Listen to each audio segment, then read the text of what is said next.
Yes, hello everyone. This is Lori. Once again, starting off with Isaiah 41:10.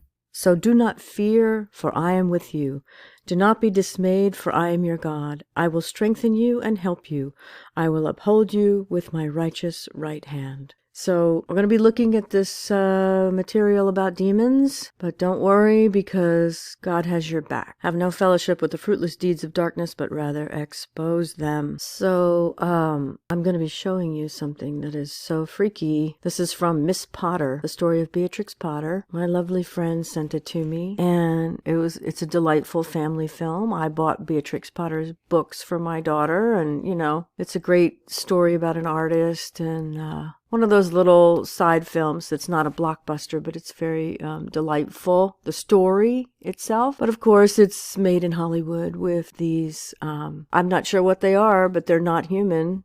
I was focusing on his beard because I saw that there were creatures in his beard. There were demons in his beard, right here and right here. Here's a still I took of it. Here's a creature over here, the two eyes in the mouth here. And these are actually like snakes in here.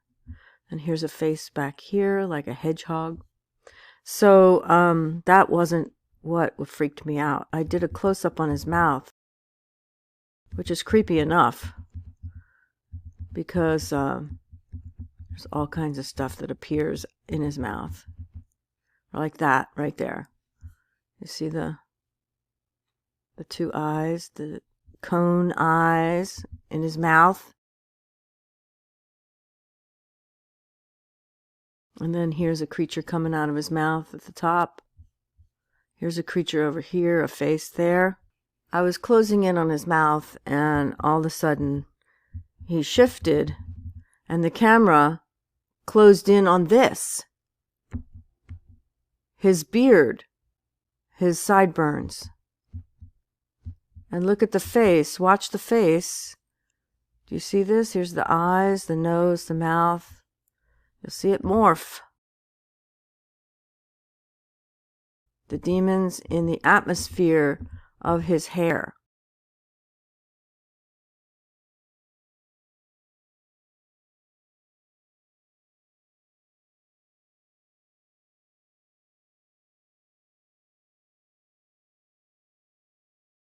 And here it becomes more pronounced.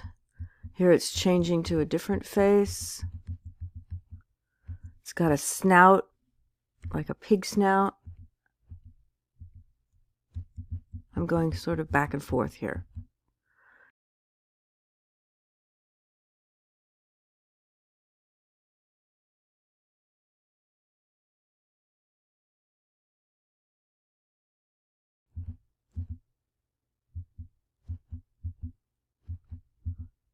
Is that not unbelievably creepy? Here's another face. This was the creepiest of all. Like a classic devil face with horns. There's the eyes, the nose, the mouth is open. And watch what happens now. Something comes out of it. I'll go back. You see something come out of his mouth? Like a big tongue. I thought it was a tongue. But it's actually, I took a still, and it's actually another creature with a face coming out of his mouth. Here's his eyes, his nose, his mouth, and there's like a snake coming out of his mouth.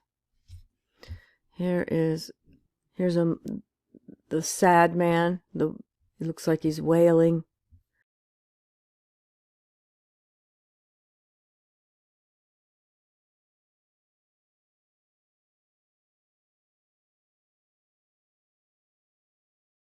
So again, it's face within face, spirit within spirit. Back to the video. There's no denying this. This is demonic activity captured by the camera. This is the one that's most compelling.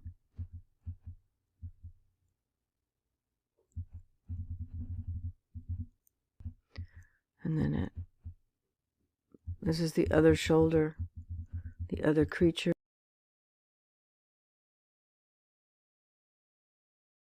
There's his mouth.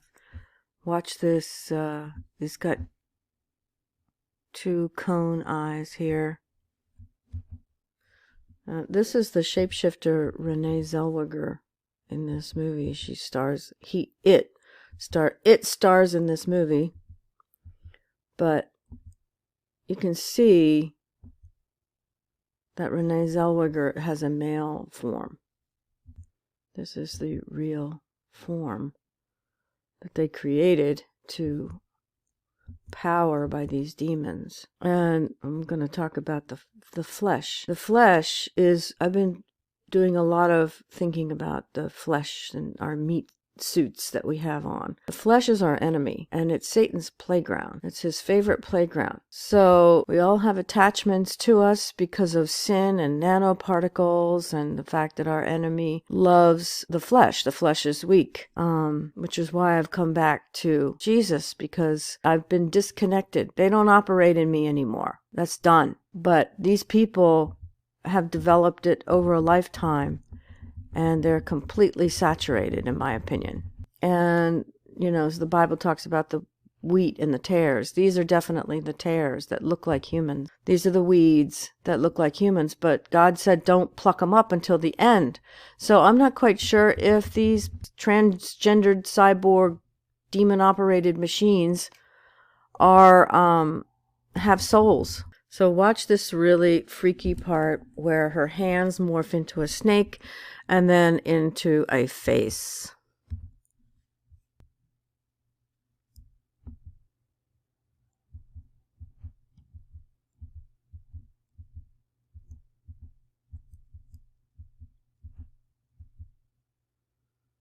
It's starting to change now. You can see this is also a face right here. Here's a little face. There's the snake. It's starting to turn into a snake.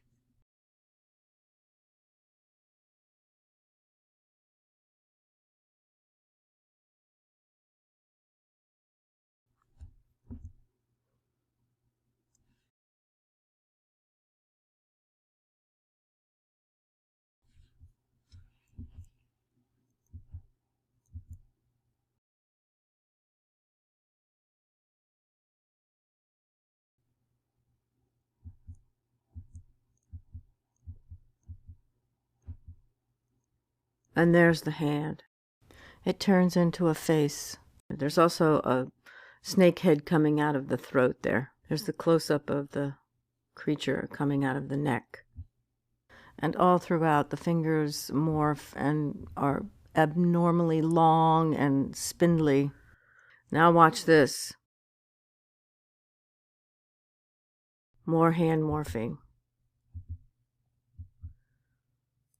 What is all this? Look at these little heads up here. What is this? They're going at 90-degree angles on the tips. And there seems to be a lot more than 10 fingers there.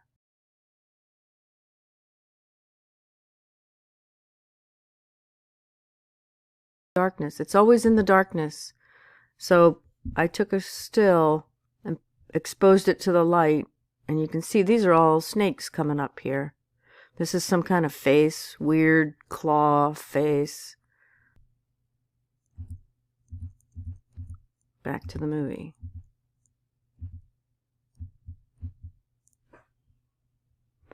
And here's more Voldemort heads. You can see the back of the actor. When the shot is on Renee, it shows the back of the head of the actor or the creature, and that's a face. There's the fangs, teeth. There's another face over there. Here's a little snake figure right here. Here's a snake lying on top of his head right here.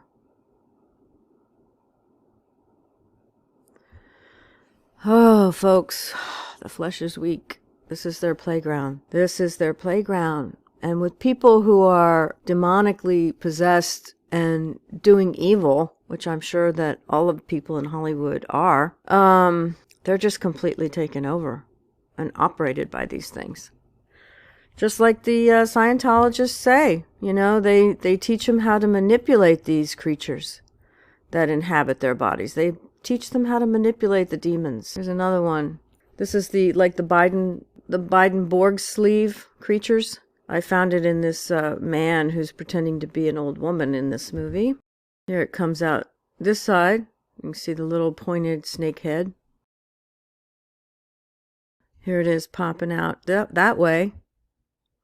So this thing is alive and it's moving. The mother, look what's on its head. Grand Poobah face. And also behind, another face with teeth. We saw this in another movie. I think they're just synthetic people run by demons. And most of them are put on male bodies because I believe that Satan was a fallen seraphim, which means fiery serpent. He was a serpent and he hates women. I will put enmity between your seed and the woman's seed. And, it's just echoed through the culture. Leonardo da Vinci created Satan as a woman. Da Vinci just wanted to paint nude men, basically. All of his paintings are of nude men. Even the Sistine Chapel, when he revealed it, was all nude men. And it was a big public scandal. And then about 50 years later, they had somebody come in and paint cloth over their genitals. But he even painted women as men. Big muscular men with odd-shaped breasts. So what is a seraphim? So we look up the word Seraph in the Blue Letter Bible, Lexicon Strong's, and it's actually pronounced Saraf, from the root word, and this is important to many Hebrew words, the root word to burn, to be burned, to be burnt up. So that's why it was called a fiery serpent, because Saraf means serpent, fiery serpent. Majestic beings with 6 wings, human hands or voices in attendance upon God. Copper color. That's why Moses was told to make the saraf in the desert to heal the people who had been bitten by this fiery serpents. The color of copper, brass.